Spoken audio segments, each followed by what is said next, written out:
Nadie en esa sala esperaba lo que estaba a punto de pasar. Una mujer se puso de pie, con la voz temblando, los ojos llenos de lágrimas que se negaban a caer. Frente a ella, otra mujer sonreía, no una sonrisa de amabilidad, no una sonrisa de apoyo. Era esa clase de sonrisa que corta más profundo que cualquier palabra. La clase de sonrisa que dice, yo soy mejor que tú, y lo sabes. El salón entero estaba en silencio. 30 personas miraban, algunas con vergüenza, otras con curiosidad, y unas pocas con esa incomodidad que aparece cuando alguien sabe que está viendo algo injusto, pero no encuentra el valor para decirlo. Lucía Mendoza había pasado 5 años construyendo su carrera en aquella empresa. 5 años llegando temprano, 5 años quedándose tarde, 5 años demostrando, con cada entrega, con cada proyecto, con cada sacrificio silencioso, que merecía estar ahí, que merecía ser escuchada. Pero Adriana Castellanos nunca lo vio así. Y lo que sucedió ese día en aquella sala de juntas no fue solo un momento humillante, fue el momento en que todo quedó al descubierto. El momento en que una verdad que muchos querían ignorar salió a la luz con una fuerza que nadie pudo detener. ¿Qué dijo Lucía esa tarde? ¿Qué respuesta pudo hacer que toda una sala se quedara sin palabras? Quédate, porque esta historia es de esas que no se olvidan. Para entender lo que pasó ese día, hay que entender primero quién era Lucía Mendoza antes de que todo esto comenzara. Lucía creció en Oaxaca, en el sur de México, en un hogar donde el trabajo duro no era una opción, sino una forma de vida. Su madre lavaba ropa ajena, su padre vendía frutas en un mercado local. Ninguno de los dos había terminado la primaria, pero ambos tenían algo que no se aprende en ninguna escuela: la convicción absoluta de que sus hijos iban a tener una vida diferente. Lucía estudió con becas. Lucía trabajó mientras estudiaba. Lucía aprendió inglés viendo películas con subtítulos porque no había dinero para clases. Lucía fue la primera de su familia en graduarse de la universidad, y cuando recibió su diploma, su madre lloró tanto que tuvo que salir del auditorio para no hacer una escena. A los 28 años, Lucía consiguió trabajo en una agencia de comunicación en Ciudad de México. Empezó desde abajo, como asistente de proyectos, y fue subiendo poco a poco, no porque alguien le abriera puertas, sino porque ella encontraba la manera de abrirlas sola. Para cuando llegó a la empresa Grupo Creativo Novamar, ya tenía 5 años de experiencia real, no teórica, experiencia de las que se gana en campo, tomando decisiones difíciles, manejando clientes exigentes, resolviendo crisis a las 3 de la mañana. El problema no era su trabajo. El problema era que en Novamar, Lucía no encajaba en el molde. No porque no fuera capaz, sino porque era morena, porque hablaba con un acento que a algunos les recordaba que no había crecido en Polanco ni en Las Lomas, porque su apellido no abría puertas en los círculos donde se tomaban las decisiones importantes. Porque cuando entraba a una sala llena de ejecutivos de traje, algunos la miraban durante un segundo demasiado largo antes de entender que ella también era parte del equipo. Y luego estaba Adriana Castellanos. Adriana tenía 32 años, rubia, alta, de familia acomodada del norte del país. Su padre era empresario y su madre había sido modelo en los años 90. Adriana había estudiado en una universidad privada cara, había hecho un máster en España y había conseguido su puesto en Novamar no exactamente por sus méritos, sino por las llamadas que hizo su padre en el momento indicado. Eso no significaba que Adriana fuera incompetente. No lo era. Era inteligente, rápida y sabía cómo presentarse ante los demás. Pero había una diferencia enorme entre lo que Adriana aparentaba y lo que Lucía era. Y en el fondo, Adriana lo sabía. Y eso, para ciertas personas, es el origen de toda crueldad.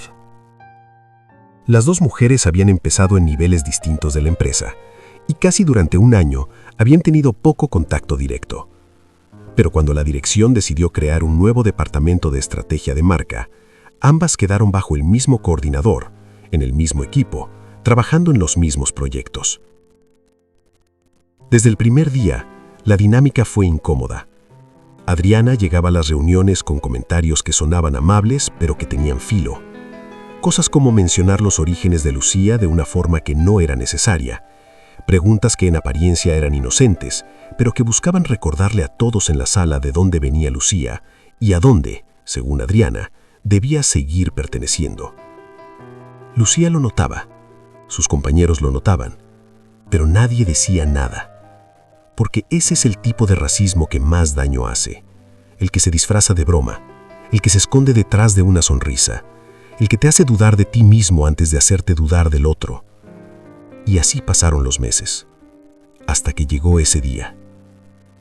El proyecto era el más importante que había manejado Novamar en 2 años. Un cliente internacional quería rediseñar por completo su estrategia de comunicación para el mercado latinoamericano. El presupuesto era enorme, la visibilidad mayor aún, y quien liderara ese proyecto con éxito tenía prácticamente garantizado un ascenso dentro de la empresa. Lucía llevaba 3 semanas trabajando en la propuesta. Se había quedado hasta las 11 de la noche en la oficina más de una vez. Había investigado al cliente, había analizado su competencia, había construido una estrategia que no solo era sólida, sino que tenía algo que pocas propuestas tienen: una conexión real con el público al que van dirigidas. Porque Lucía conocía a ese público, porque ese público, en muchos sentidos, era... Adriana también preparó una propuesta, pero a diferencia de Lucía, Adriana tenía algo que Lucía no tenía: acceso. Adriana conocía al coordinador del equipo desde antes de entrar a la empresa. Se llevaban bien, hablaban en los pasillos de cosas que no tenían que ver con el trabajo. Adriana sabía cómo moverse en esos espacios sociales donde en realidad se toman las decisiones antes de que lleguen a las salas de juntas. El día de la presentación llegó un martes por la mañana. La sala estaba llena. Estaba el coordinador del equipo, 2 directores de área, una representante del cliente y varios compañeros del departamento. Era el tipo de reunión donde todos saben que algo importante va a pasar y donde todos quieren estar para verlo. Adriana presentó primero. Su presentación era visualmente impactante. Tenía gráficas limpias, colores bien elegidos y un discurso fluido que mostraba que había practicado frente al espejo más de una vez. El cliente asintió varias veces. Los directores tomaron notas. Cuando terminó, hubo aplausos, genuinos. Era una buena propuesta. Luego le tocó a Lucía. Lucía se puso de pie y comenzó a hablar. Su presentación era diferente. No era tan brillante visualmente, aunque tampoco era descuidada. Lo que tenía era profundidad. Lucía había incluido datos específicos sobre hábitos de consumo en comunidades latinoamericanas que la mayoría de los analistas ignoraban porque no salían en los informes estándar. Había construido una narrativa que conectaba a la marca con algo real, con algo que la gente de verdad sentía. Había propuesto canales de comunicación que nadie en la sala había considerado porque nadie en la sala los conocía de primera mano. A los 10 minutos, la representante del cliente interrumpió para hacer una pregunta. Una pregunta buena, el tipo de pregunta que se hace cuando algo te interesa de verdad. Lucía respondió con seguridad, con datos, con argumentos claros. Y en ese momento Adriana hizo algo. Fue sutil. Tan sutil que si no hubieras estado mirando en la dirección correcta, te lo habrías perdido. Adriana se inclinó hacia la compañera que tenía al lado y murmuró algo, y luego soltó una pequeña risa, una risa corta, casi silenciosa, pero no del todo. Lucía la vio. La representante del cliente también la vio, y algo en el aire de esa sala cambió. Lucía continuó su presentación, pero algo se había roto. Esa pequeña risa, ese gesto de desprecio tan bien calculado que podía negarse si alguien lo señalaba, había hecho exactamente lo que estaba diseñado para hacer. Había lanzado una semilla de duda. Había dicho, sin palabras, que lo que Lucía estaba presentando no merecía ser tomado en serio. Cuando Lucía terminó, los aplausos fueron más cortos. Los directores tenían cara de pensar, y Adriana tenía esa sonrisa. Esa maldita sonrisa que Lucía conocía bien. Pero la reunión no terminó ahí, porque la representante del cliente, una mujer llamada Sofía Reyes, de unos 40 años, con años de experiencia en el sector y una mirada que parecía leer lo que no se decía en voz alta, levantó la mano antes de que el coordinador pudiera cerrar la sesión. Y preguntó una cosa que nadie esperaba. Preguntó si podría hablar directamente con la persona que había desarrollado la segunda propuesta, no para seguir la presentación, sino para entender algo que según ella había sentido en la propuesta, pero necesitaba confirmar. Todos miraron a Lucía. Lucía asintió, y fue en ese momento, cuando Lucía se preparaba para responder, cuando Adriana hizo el error más grande de su carrera. Adriana habló antes que Lucía. No porque le hubieran dado la palabra, no porque fuera su turno, sino porque en el mundo en que Adriana había crecido, ella siempre tenía la palabra, porque en ese mundo personas como Adriana siempre iban primero. Adriana miró a Sofía con una sonrisa encantadora y dijo, con una ligereza que contrastaba violentamente con el peso de lo que estaba haciendo, que la propuesta de Lucía tenía cierto encanto, pero que quizás su perspectiva era un poco limitada, que era comprensible dado su contexto, que no todo el mundo tenía la misma visión global de los mercados, que ciertas experiencias de vida, aunque válidas, no siempre se traducían en estrategias de negocio aplicables a gran escala. Cada palabra estaba elegida con precisión quirúrgica. No dijo nada abiertamente racista, no usó ningún insulto, no señaló nada directamente, pero todo el mundo en esa sala supo exactamente lo que Adriana estaba diciendo, que Lucía, con su acento, con su origen, con su experiencia de vida en lugares que Adriana nunca habría visitado por su propia voluntad, era inferior, que su perspectiva era pintoresca pero no profesional, que era de las que se admiran de lejos pero no se toman en serio. El silencio que siguió fue de esos que pesan.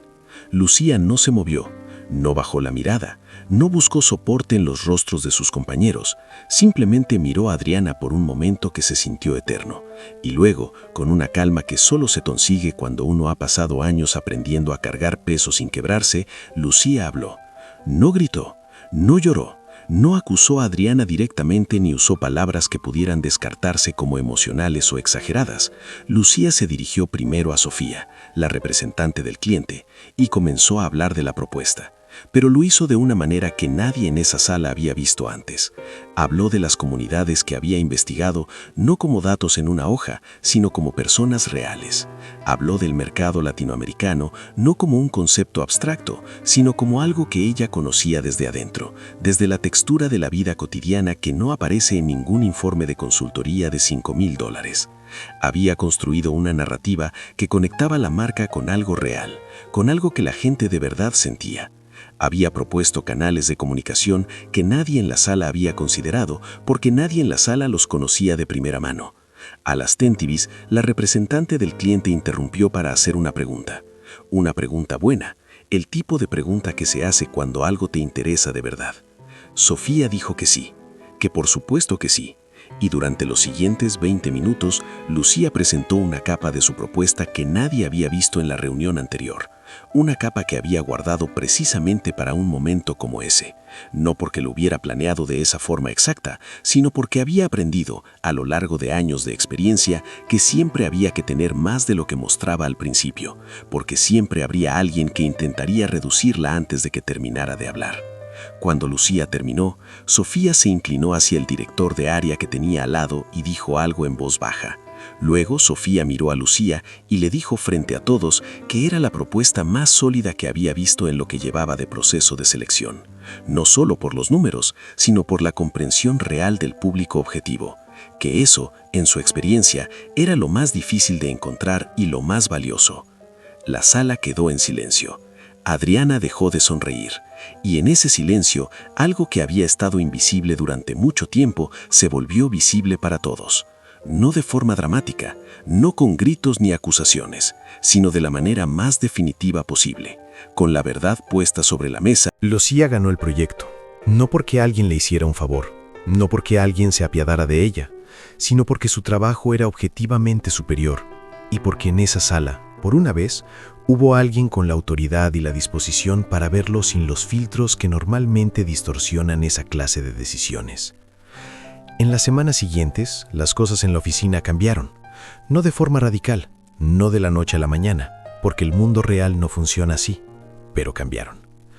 Algunos compañeros que habían guardado silencio durante meses comenzaron a hablar, a hacer preguntas, a nombrar cosas que antes dejaban pasar.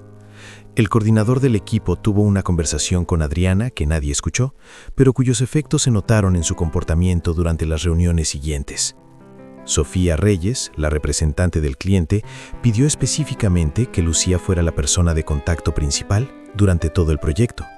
Y en una de las primeras llamadas de trabajo, le dijo a Lucía, en privado, que lo que había visto en esa sala de juntas no había sido solo una presentación, que había visto a alguien defender su lugar con una dignidad que muy pocas personas son capaces de mantener bajo ese tipo de presión. Lucía escuchó eso y no dijo mucho, porque Lucía sabía que ese momento, por importante que fuera, no cambiaba la realidad más amplia, no cambiaba el hecho de que todos los días, en miles de oficinas y salas de juntas y espacios de trabajo alrededor del mundo, mujeres y hombres con orígenes como el suyo tenían que trabajar el doble para ser vistos la mitad. No cambiaba el hecho de que el tipo de racismo que Adriana había ejercido ese día, ese racismo que no levanta la voz y no deja huella visible, es precisamente el más difícil de señalar y el más difícil de combatir. Pero algo sí cambió dentro de Lucía. No en el sentido de que antes no creyera en sí misma. Lucía siempre había creído en sí misma, había tenido que hacerlo. Cuando no tienes el apellido correcto, ni los contactos correctos, ni el acento correcto, la única moneda de cambio que nadie puede quitarte es la certeza de lo que sabes y de lo que vales. Lo que cambió fue algo más sutil. Fue la confirmación de que hablar con claridad, sin rabia y sin miedo, desde un lugar de conocimiento real y experiencia genuina, tiene un poder que ninguna sonrisa de desprecio puede silenciar. Porque Adriana había intentado hacer lo que ese tipo de gestos siempre intenta hacer que Lucía dudara de sí misma frente a los demás, hacer que la sala viera a Lucía como ella quería que la vieran, poner entre Lucía y su propio trabajo una distancia que la redujera a algo menor de lo que era. Y Lucía no lo permitió. No con golpes, no con acusaciones, sino con algo mucho más demoledor, con la verdad dicha en voz alta, sin pedir permiso. Lo que pasó en esa sala de juntas no fue viral, no salió en ningún periódico, no se convirtió en ningún hashtag. Fue uno de esos momentos que existen en millones de lugares al mismo tiempo y que nadie graba porque suceden en los espacios donde se supone que no debería haber nada que grabar. Pero ocurrió. Y eso importa. Importa porque detrás de cada historia como la de Lucía hay decenas de personas que vivieron algo similar, pero cuya voz nunca encontró el espacio para ser escuchada. Personas que aguantaron el peso de ese tipo de desprecio callado durante años hasta que se hizo demasiado pesado. Personas que aprendieron a hacerse pequeñas para no incomodar a quienes se sentían amenazados por su presencia.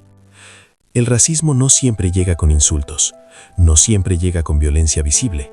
A veces llega con una sonrisa, con un comentario envuelto en educación, con esa risa breve en el momento equivocado, con esa forma de mirar a alguien que dice sin palabras que su lugar está en otro lado. Y ese tipo de racismo es especialmente peligroso porque es el que más fácilmente se ignora, el que más fácilmente se justifica, el que más fácilmente se convierte en norma cuando nadie lo nombra. Lucía lo nombró.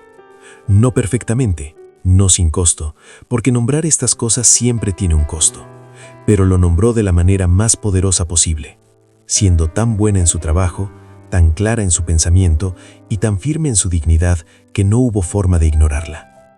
Y eso es lo que esta historia quiere dejar en quienes la escuchan. No la idea de que el mundo es justo, no la promesa de que el mérito siempre gana, porque a veces no gana. A veces el sistema está construido exactamente para que no gane, sino algo diferente, algo más honesto. La idea de que la dignidad no es algo que te dan, es algo que nadie puede quitarte cuando decides protegerla con inteligencia, con claridad y con la verdad de lo que eres y de lo que sabes. Y la pregunta que queda después de escuchar esta historia no es solo qué hizo Lucía bien. La pregunta es, ¿qué hubiera pasado si nadie en esa sala hubiera visto lo que vio Sofía Reyes? ¿Qué hubiera pasado si la sonrisa de Adriana hubiera tenido éxito? ¿Cuántas veces, en cuántas salas de juntas de cuántas ciudades del mundo, esa sonrisa sí tiene éxito? ¿Y cuántas voces como la de Lucía nunca llegan a ser escuchadas porque el espacio donde debían hablar ya estaba ocupado por el silencio cómplice de quienes miraban sin decir nada? Esa es la pregunta que no tiene una respuesta fácil. Y es la pregunta con la que deberías quedarte hoy. Si esta historia te llegó, suscríbete al canal para ver más historias como esta todos los días. Y no olvides darle like al video porque eso ayuda a que más personas puedan escuchar lo que muchos prefieren ignorar.